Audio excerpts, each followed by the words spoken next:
Bien? Partagez-le pas. Vous allez peut-être vous faire lapider. En prions. On va voir ce que le Seigneur a à nous partager ce matin. Prions ensemble.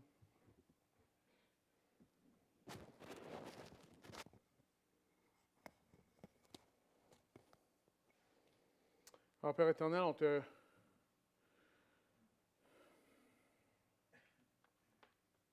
te loue, parce que tu es le seul vrai Dieu. On te prie, Seigneur, que tu puisses, Seigneur, ouvrir notre intelligence afin que, encore une fois, Seigneur, on peut te voir pour qui tu es.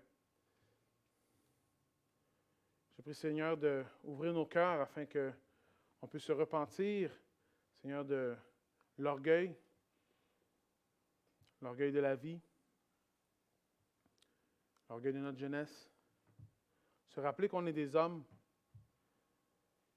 qu'on est limité, qu'on est faible et qu'on a besoin de toi seul, Jésus. Alors, Seigneur, montre-nous qui tu es encore une fois aujourd'hui. Apprends-nous la profondeur de ton salut. Seigneur, amène nos cœurs à se repentir devant toi, ô Éternel. Je prie ça en ton nom. Amen. Si vous allez dans un zoo, je vais vous garantir quelque chose. C'est que devant un gros éléphant ou une baleine, un lion, vous allez vous sentir en sécurité. Une girafe, vous allez vous sentir en sécurité. Ils sont placés d'une certaine façon où est-ce que les animaux ne peuvent pas venir vous toucher. Alors on se sent en sécurité. Ça me fait penser à la panthère noire que j'ai vue. La panthère noire, c'est un très, très bel animal. Et si vous regardez un peu plus proche, vous allez voir des points, parce que c'est un léopard noir. La panthère était comme ça. Et nous, on était comme vous en train de regarder la panthère. Elle est restée là. Ce qui est intéressant, c'est parce que je regardais la panthère, on est resté là pendant un bon 15-20 minutes. La panthère est restée comme ça. Elle ne nous a jamais regardés. Mais tout le long, je peux vous garantir que, et elle et moi, on comprenait une chose. Que s'il n'y avait pas la barrière qui était là, ce serait une autre game.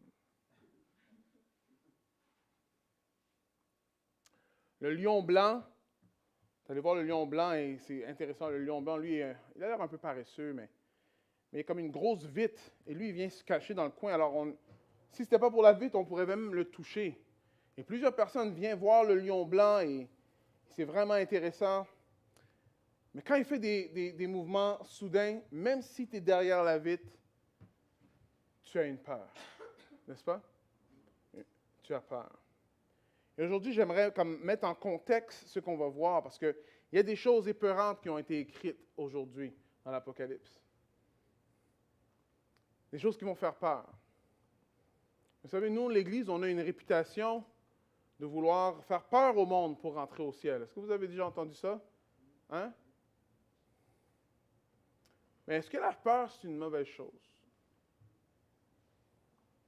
Est-ce que la peur, c'est une mauvaise chose?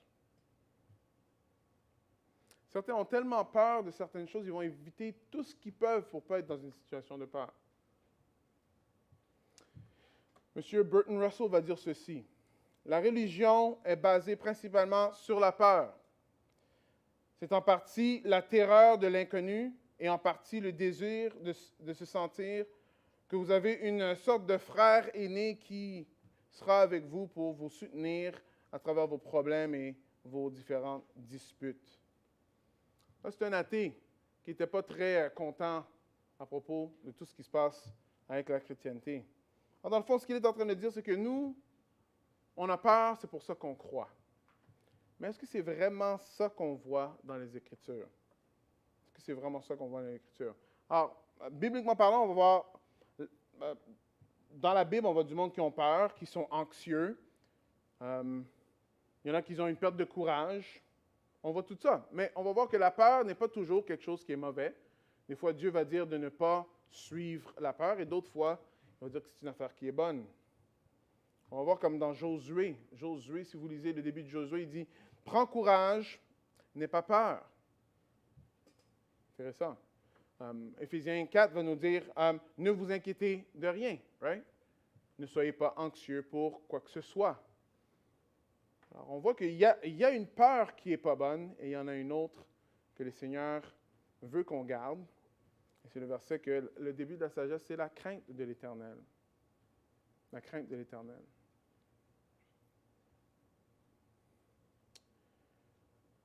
Psaume 19 va décrire Dieu comme ceci. Psaume 111, versets 9 à 10. Il envoie le salut pour délivrer son peuple.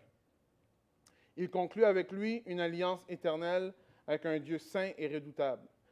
La clé de la sagesse, c'est de révérer l'Éternel. Ceux qui s'y tiennent ont une saine intelligence, qui observent ses lois est vraiment avisé. Sa louange subsiste jusqu'à l'éternité.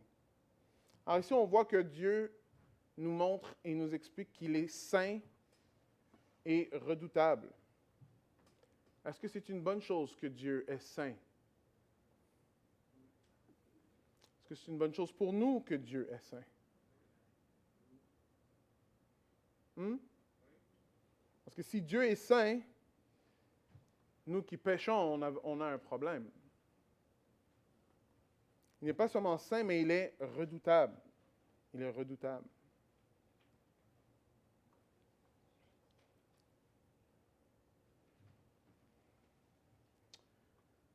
Alors la question c'est, est-ce qu'il faut craindre Dieu ou pas craindre Dieu? Est-ce que c'est une bonne chose de craindre Dieu ou pas craindre Dieu? Alors, ce qu'on va voir aujourd'hui, c'est que c'est important d'avoir une bonne vision de qui Dieu est.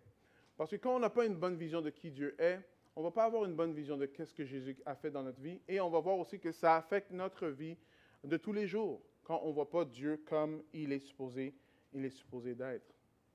Le psalmiste Clément ici est en train de présenter Dieu comme quelque chose qui est vraiment hors de ce que nous, on peut comprendre.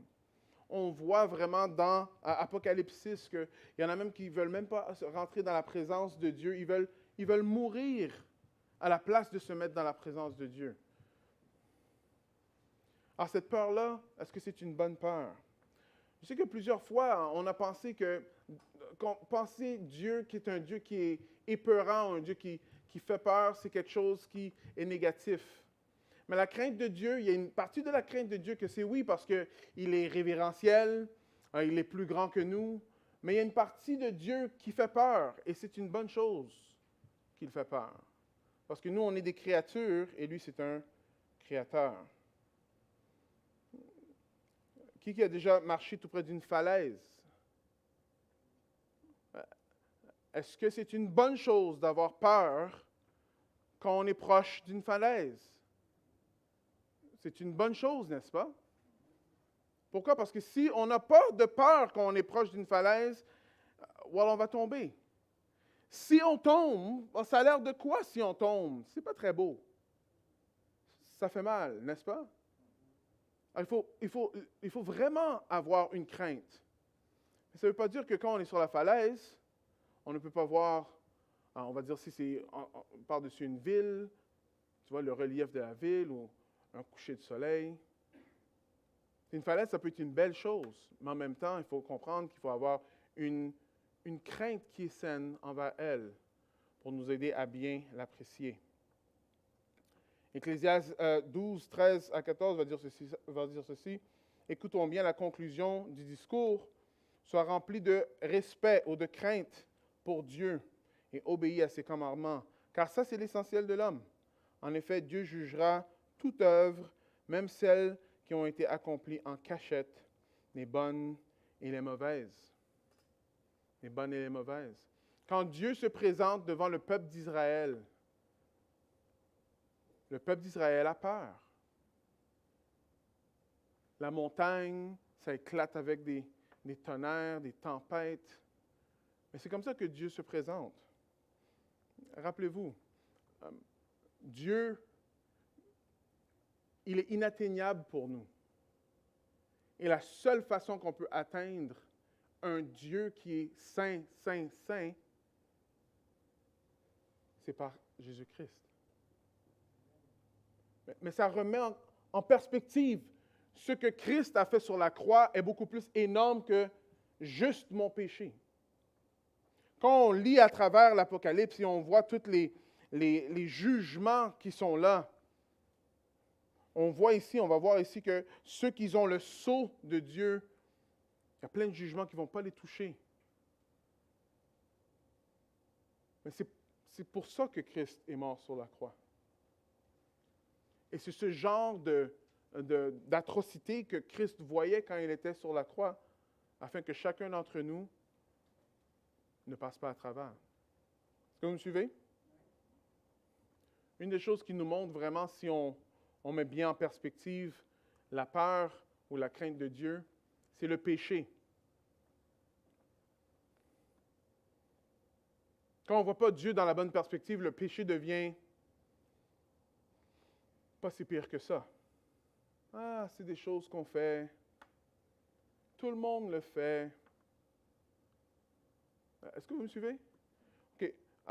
Pensez dans votre esprit un péché que vous faites, ou bien en cachette, que personne ne sait, ou bien une façon que vous agissez, mais juste avec vos proches. Tu sais, quand on arrive à l'église, des fois, on a comme une autre attitude, là. Mais à la maison, c'est une attitude qui est différente. Pensez à ce péché-là en ce moment. Après, je vous dis, OK, faites-le maintenant. Il n'y a personne qui va le faire. Pourquoi? Parce qu'on a peur. Là, on a peur des regards des hommes. On a peur d'avoir honte devant les hommes, n'est-ce pas? Mais Dieu nous voit tout le temps. Dieu nous voit tout le temps. Bien comprendre, prier à Dieu qu'il puisse ouvrir notre pensée pour qu'on puisse voir le péché comme lui voit le péché est une très bonne chose. Prier à Dieu qu'on puisse voir de plus en plus sa gloire, de comprendre un peu plus comment qu'il est, avoir une meilleure crainte de lui, c'est le début de la sagesse, dit Salomon. Une crainte de Dieu est essentielle dans la lutte contre le péché. Ou bien on va commencer à prendre les choses à la légère. Est-ce que vous êtes avec moi? Oui, ça fait du sens?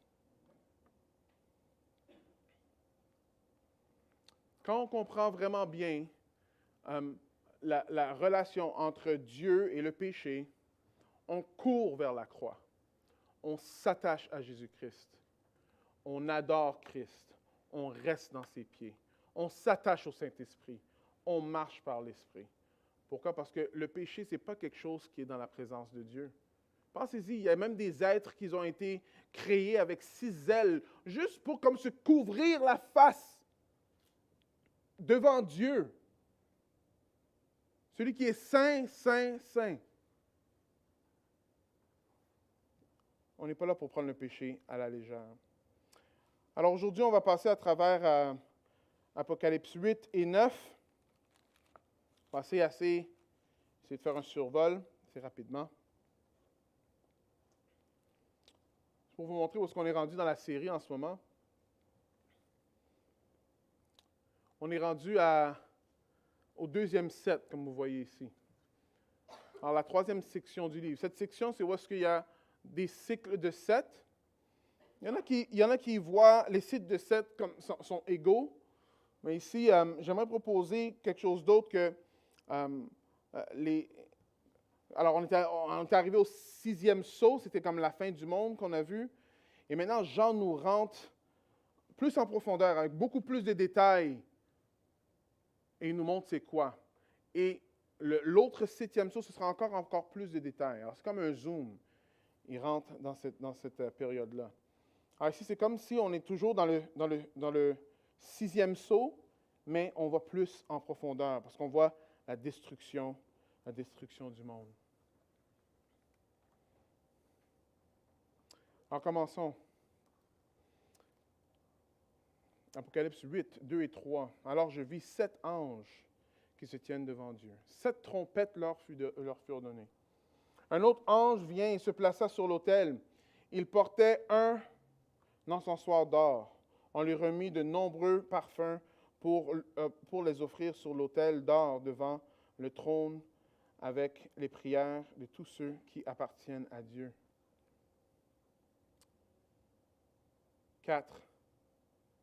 Et de la main de l'ange, la fumée des parfums s'éleva devant Dieu avec les prières de ceux qui appartiennent à Dieu. L'ange prit l'encensoir, le remplit de braises ardentes prises sur l'autel et la lança sur la terre. Et il eut alors des coups de tonnerre, des voix, des éclairs et des tremblements de terre. Alors les 7 anges qui tenaient les 7 trompettes s'apprêtèrent à en sonner. Quelque chose de très, très intéressant dans cette image-là. Alors on voit les 7 anges avec les 7 trompettes. Alors, 7 trompettes, c'est comme un peu les trompettes à Jéricho. Tu sais, on annonce le jugement qui est à venir. Mais avant ça, il y a comme une petite scène qui montre un autre ange, mais qui a les prières de tous ceux qui appartiennent à Dieu. Est-ce que vous voyez ça? Les prières de tous ceux qui appartiennent à Dieu. Verset 3. On lui remit un nombreux parfum pour lui offrir sur l'autel d'or devant le trône avec les prières de tous ceux qui appartiennent à Dieu. Et de la main de l'ange, la fumée des parfums s'éleva devant Dieu avec les prières de ceux qui appartiennent à Dieu. Cette image nous montre que nos prières sont utiles. Dieu écoute nos prières et on voit qu'ils sont offerts devant Dieu. L'idée ici, c'est avant le jugement, nos prières sont entendues. Si on reste dans le contexte de l'Apocalypse, si on retourne dans l'Apocalypse 5, on va voir que c'est les prières de ceux qui souffrent pour Dieu, des martyrs, qui sont entendues avant que Dieu, lui, il envoie les jugements. Est-ce que quand on prie, ça change des choses? Est-ce que ça change ce que Dieu va faire? Est-ce que nos prières changent ce que Dieu, lui, il avait déjà pensé à faire? Oui, ça peut devenir un peu compliqué comme réponse. En grande partie, oui, ça change des choses, mais en grande partie, les prières, ça nous change, nous. Parce que Dieu, lui, il est omniscient, il sait tout d'avance. Nous, on ne sait pas tout d'avance. Et il veut qu'on prie. Il veut qu'on s'attache à lui. Ces tensions-là, il y en a plusieurs dans plusieurs domaines dans la Bible, mais celle-là, c'est intéressant à voir ça. De voir que, genre, on prie, et ces prières-là font partie de l'adoration de ce qui se passe dans le ciel. C'est-tu débile, ça? Hein? Que quand tu pries, là, c'est pas genre juste... je ne sais pas ce que vous imaginez Dieu est, là, mais juste une grosse oreille qui vous entend. Non, comme ici, on voit que ça fait partie de l'adoration de ce qui se passe au ciel. Vos prières sont importantes. Vos prières sont importantes. Mais rappelez-vous que Dieu est omniscient. On n'est pas là pour lui dire quoi faire. C'est comme dans un sens, le plus qu'on prie, le plus qu'on réalise que ces prières-là sont en train de nous transformer pour comprendre Dieu davantage, pour s'humilier davantage, pour suivre la voie davantage. Apocalypse 8, 4. J'ai déjà lu, je m'excuse. 7, 8. Je vais lire les 4 premières trompettes. Alors le premier ange sonna, verset 7, le premier ange sonna de la trompette. Aussitôt, de la grêle mêlée de feu et de sang s'abattirent sur la terre. Le tiers de la terre fut brûlé, et le tiers des arbres fut brûlé, et toutes les plantes furent brûlées. Le deuxième ange sonna la trompette, et une énorme masse incandescente ressemblant à une montagne embrasée fut précipitée dans la mer, et le tiers de la mer devint comme du sang. Le troisième ange sonna de la trompette, un grand astre enflammé, une sorte de globe de feu, tomba du ciel sur le tiers des fleuves et sur les sources d'eau. Cet astre se nomme absinthe, et le tiers des eaux se transforma en un liquide amer, comme l'absinthe, et beaucoup d'hommes moururent pour avoir bu ces eaux parce qu'ils étaient devenus amers. Et le quatrième ange sonna la trompette. Le tiers du soleil, le tiers de la lune, le tiers des étoiles furent frappés, de sorte que le tiers de la lumière s'éteignit et de la clarté du jour comme celle de la nuit diminua d'un tiers. Alors, dans l'Apocalypse, on sait qu'il y a différentes interprétations, il y a différentes façons de voir le texte. Mais la majorité du monde, quand ça arrive au chapitre 8, ils voient que c'est des images. Ce n'est pas quelque chose de littéral qui est en train de se passer. Il y a des termes ici qui ressortent beaucoup. Un, c'est le tiers. Alors, pourquoi c'est toujours le tiers qui est détruit? Pourquoi c'est toujours le tiers? Mais le tiers nous montre ici que ce n'est pas tout au complet qui est détruit. Ce n'est pas la fin encore. Alors, il y a des jugements qui sont envoyés, mais ce n'est pas encore la fin où est-ce que Dieu va créer une nouvelle terre et des nouveaux cieux. Par contre, on voit aussi d'autres termes comme une grêle de feu, c'est déjà assez, right? Mais une grêle de feu et de sang s'abattit sur la terre. C'est ensanglanté le langage qui est utilisé. Plusieurs deviennent malades, d'autres meurent. Les 4 trompettes, si vous vous rappelez des 4 premiers sceaux, ça ressemble un peu comme les 4 premiers sceaux. C'est comme 4 jugements qui est envoyé. Alors ça pourrait représenter les jugements dans le futur et aussi un peu ce qui est en train de se passer déjà dans notre ère aujourd'hui. Par contre, quand on lit le verset 13, il y a quelque chose qui change. Alors je vis un aigle qui planait au zénith et je l'entendis crier d'une voix forte, « Malheur, malheur, malheur aux habitants de la terre, quand retentiront les 3 trompettes que les 3 derniers anges vont faire sonner. » Alors, il y a 3 dernières trompettes qui vont se faire sonner. Et ici, cet aigle-là, on voit qu'il dit « malheur, malheur, malheur ». C'est intéressant parce que dans la Bible, le contraire de malheur, malheur, malheur, on l'a déjà dit, c'est quoi? C'est saint, saint, saint. Ici, ce n'est pas l'Évangile, c'est le contraire de l'Évangile qui est en train d'être dit en ce moment. Quand vous voyez le terme « habitant de la terre », c'est un terme qui revient dans la Bible plusieurs fois. C'est toujours attaché à ceux qui ne suivent pas la parole de Dieu. Ce n'est pas juste tous les humains sur la terre. Et on va voir quand on va continuer qu'il y a des jugements qui sont juste pour eux.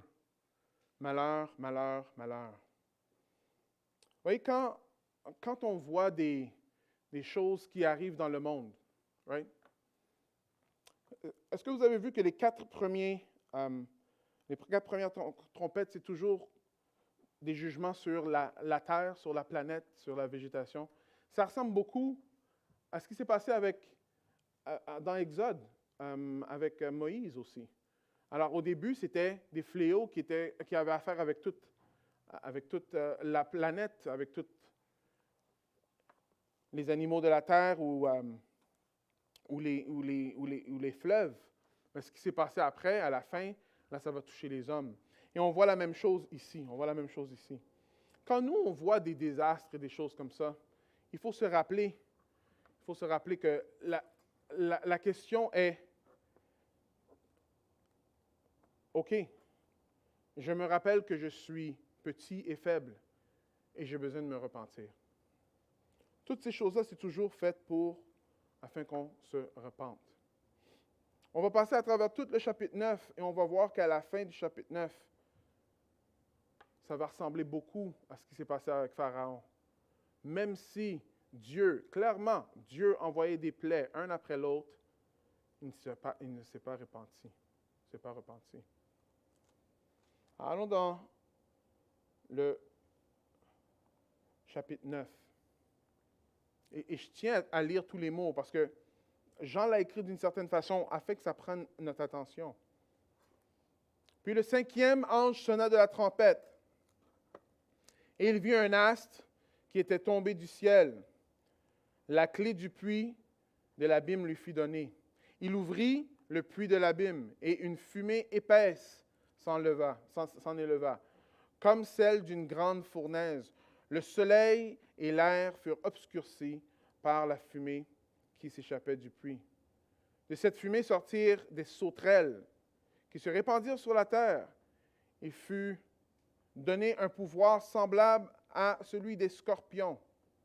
Elle reçut l'ordre de ne pas faire de mal à l'herbe, aucune plante, aucun arbre, mais de s'attaquer seulement aux hommes qui ne portent pas le sceau de Dieu sur leur front. Ces deux versets-là sont très importants. Il y a beaucoup de choses ici. Alors, on voit ici que ces sauterelles-là qui vont ravager le monde ont été envoyées pas pour toucher les arbres et les eaux et le ciel, mais juste ceux qui ne portent pas le sceau de Dieu. La marque de Dieu. On a vu il y a quelques semaines que la marque la plus importante dans l'Apocalypse, ce n'est pas le 666 pour vous. La marque, c'est celle de Dieu. Parce que dans l'Apocalypse, c'est très clair, il y a deux marques.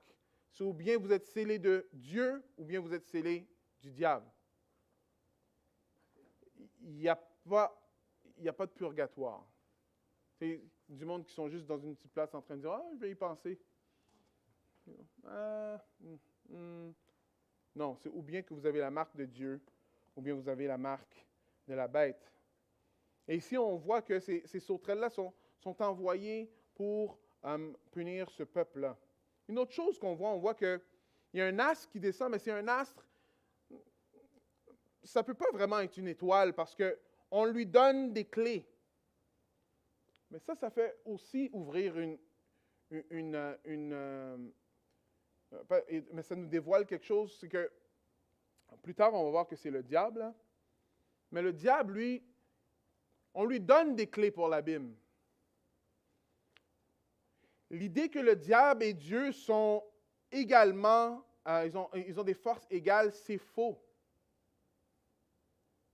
Le diable, lui, il vient poser des questions à Dieu. Est-ce que c'est correct si avec Job, est-ce que je peux tabasser Pierre? Ils vont demander à Dieu, ils vont demander à Jésus-Christ. Ils n'ont pas de pouvoir qui sont égaux à Dieu. Dieu, pour un temps, les laisse faire. Et à la fin des temps, il va les détruire. Et il faut vraiment comprendre ça. Parce que des fois, on pense que vraiment que le diable est plus fort que Dieu, des fois. Pensez avec votre péché le plus tenace. Ah, je ne pourrai jamais. L'Esprit Saint est plus fort que ce péché-là. La parole dit très clairement que celui qui est en nous est beaucoup plus fort que celui qui est dans le monde, n'est-ce pas? On voit ici que celui qui a les clés de l'abîme, il les reçoit. Il les reçoit. Lisons un peu plus. Verset 5. Alors, ces sauterelles-là, hein, que clairement, ce n'est pas des sauterelles, ils ont le pouvoir de scorpion. Il leur fut donné, non pas de les tuer, ceux qui n'ont pas la marque de Dieu sur le front, mais de les torturer pendant 5 mois. La douleur qu'elle causait ressemblait à celle d'une piqûre de scorpion infligée à un homme. En ces jours-là, les hommes chercheront la mort, mais ils ne la trouveront pas. Ils l'appelleront de leur vœu, mais la mort les fuira.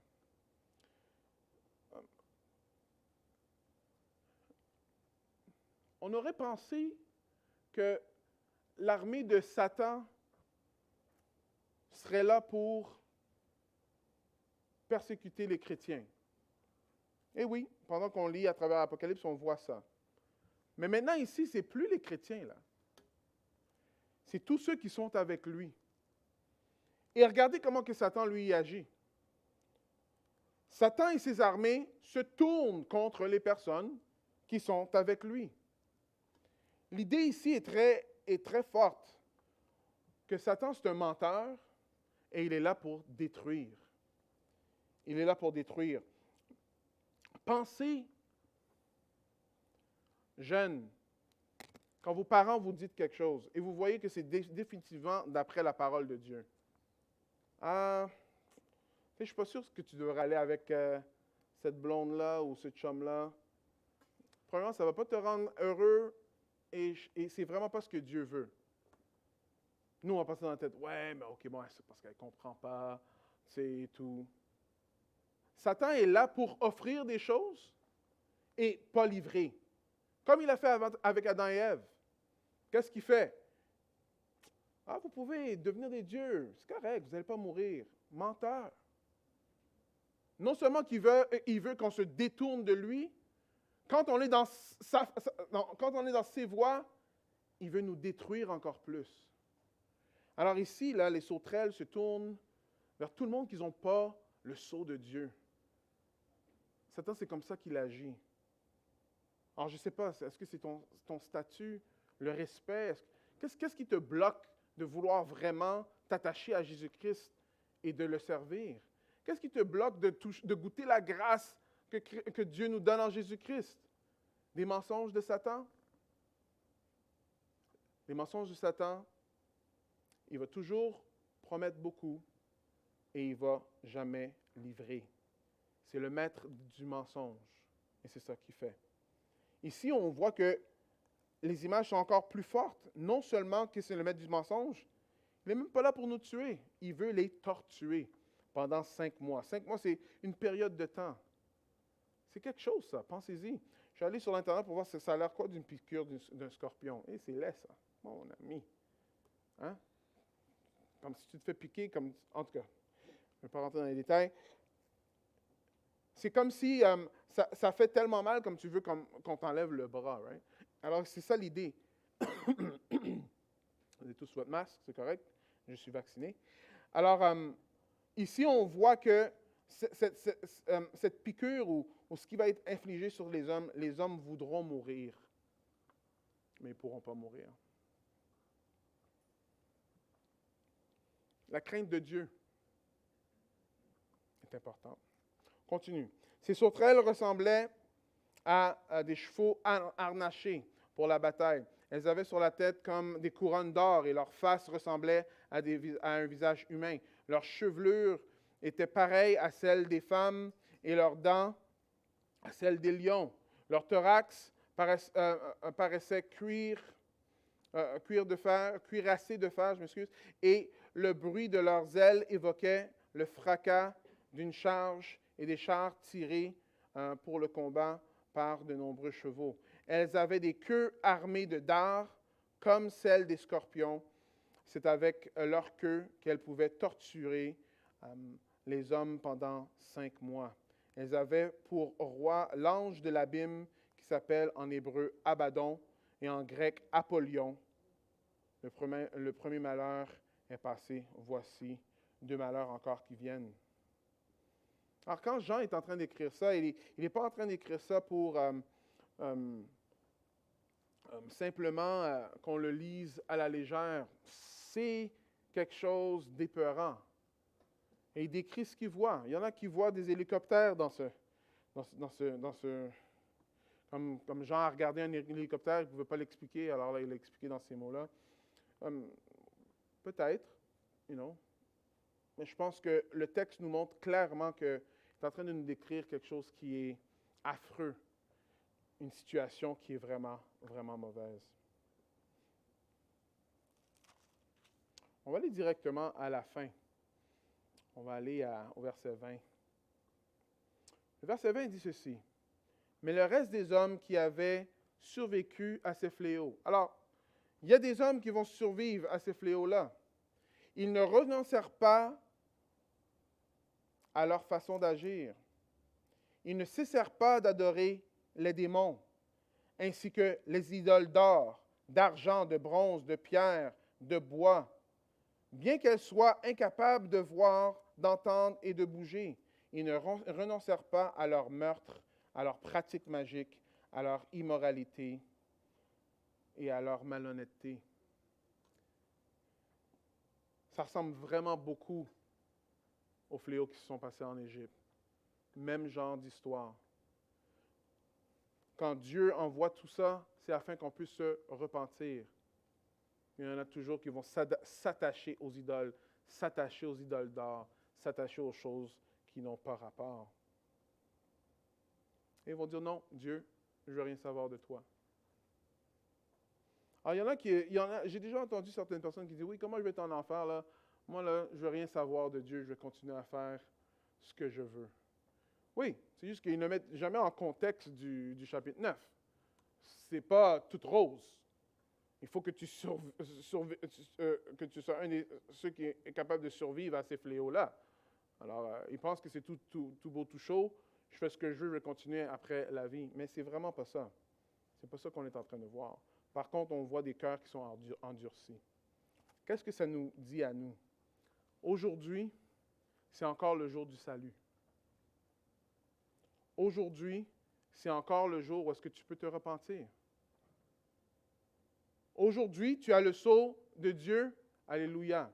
Tu n'es pas sûr? Mais moi, je t'invite à être sûr.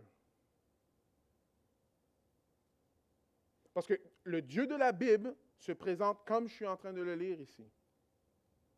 Avoir une bonne crainte de Dieu, c'est quelque chose de très utile. La même façon d'avoir une bonne crainte de la falaise, c'est quelque chose de très utile. Mais quand on pense qu'on peut faire ce qu'on veut, ou minimiser Dieu, ou Dieu, c'est juste le Dieu qu'on sort quand on a besoin de quelque chose, mais c'est sûr qu'on ne va pas courir à la croix. Parce que si Dieu est comme ça, tu n'as pas besoin d'une croix. Mais Dieu est comme il est, oui. Et il envoie son Fils, afin que n'importe qui croit en lui ne périsse pas. Regardez dans Jean 3, 17. Regardez comment c'est écrit. Alors, on connaît Jean 3, 16, que Dieu a tant aimé le monde qu'il a envoyé son Fils unique, afin que quiconque croit en lui ne périsse point, mais qui ait la vie éternelle. Amen. Regardez ce que ça dit dans 17 et 18. En effet, Dieu a envoyé son Fils dans le monde, non pas pour condamner le monde, mais pour qu'il soit sauvé par lui. Celui qui met sa confiance en lui n'est pas condamné. Mais écoutez bien la phrase ici. Mais celui qui n'a pas foi en lui est déjà condamné, car il n'a pas mis sa confiance en la personne du Fils unique de Dieu.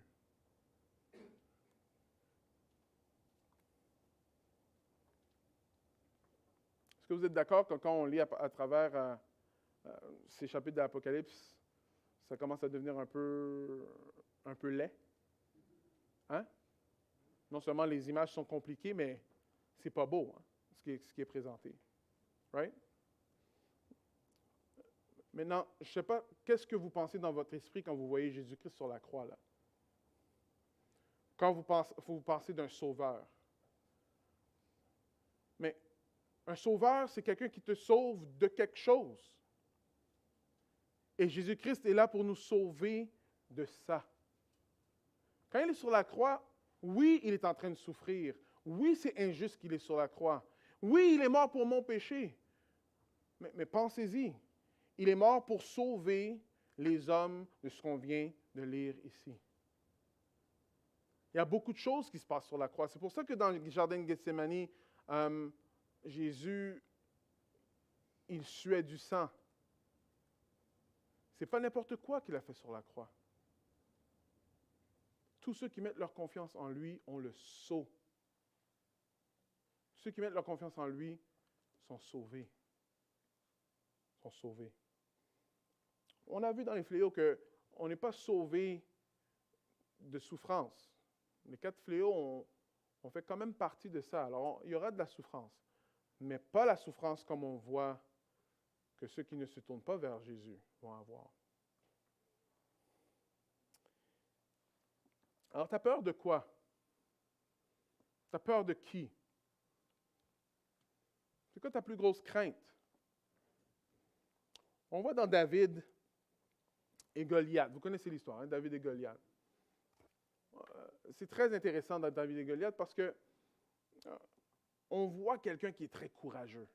Right? Il est courageux. C'est un jeune homme qui va aller se battre contre un homme qui a l'habitude de se battre contre d'autres hommes et les tuer. Il est grand. Toute son équipe a peur de lui. Non. Tu sais? Après là, il dit non, moi je vais y aller. Alors, on pense souvent que c'est juste parce que c'est un homme courageux. Mais regardez un peu ce qui est écrit dans Samuel 17, 45 et 47.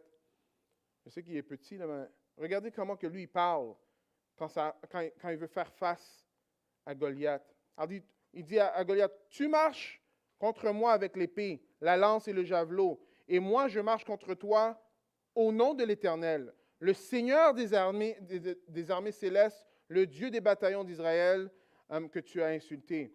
Aujourd'hui même, l'Éternel me donnera la victoire sur toi.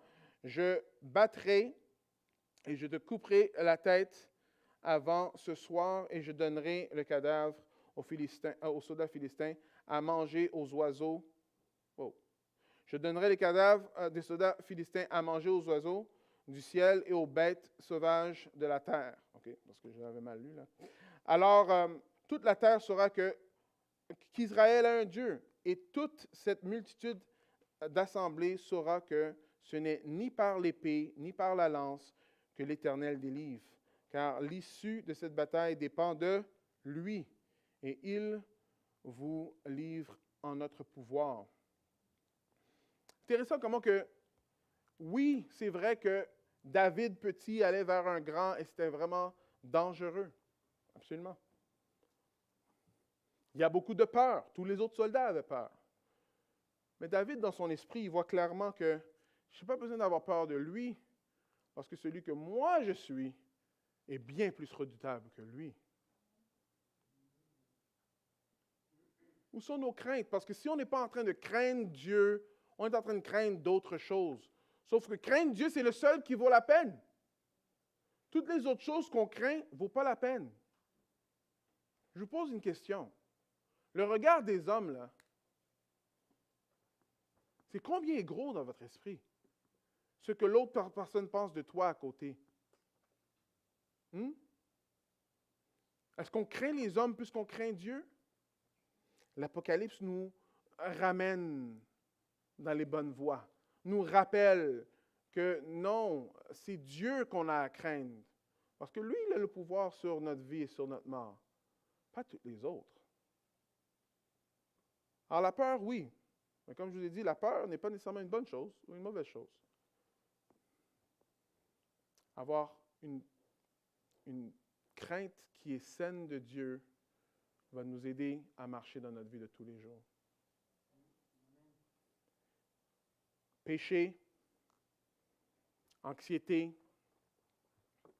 estime de soi, même si je n'aime pas cette expression-là, toutes ces choses-là sont reliées à quel point qu'on peut voir la grandeur de Dieu vis-à-vis la grandeur des hommes. Vous savez que la grandeur des hommes parmi nous, c'est quelque chose qui est très, très, très profond. Et je le vois. Et je prie que le Seigneur puisse nous donner une vision plus grande de lui. Et c'est ça que je vois dans l'Apocalypse. Il nous montre autre chose. Alors, il y en a qui vont dire, oui, alors, pourquoi tu as dit toutes ces choses-là? Est-ce que c'est pour nous faire peur, Patrick? Bon, j'espère qu'il y a certaines de ces choses-là qui vous ont fait peur, oui. Mais j'espère que ça vous a fait peur pour que vous puissiez courir dans les bras de Jésus-Christ. On n'est pas en train d'enseigner, OK, fais ce que tu peux le plus possible, et si tu n'es pas capable de faire ça, well, là, tu vas être puni comme tu vois dans le livre. Bon, si c'était ça qu'on était en train d'enseigner, vous avez bonne raison d'avoir peur. Mais oui, c'est vrai qu'il y a un enfer, et l'enfer n'est pas beau. Mais Jésus-Christ, c'est pour ça qu'il est là. On prêche la grâce. Le plus qu'on comprend que Dieu est saint et redoutable, le plus rapide qu'on court dans les pieds de Jésus-Christ. Prions ensemble.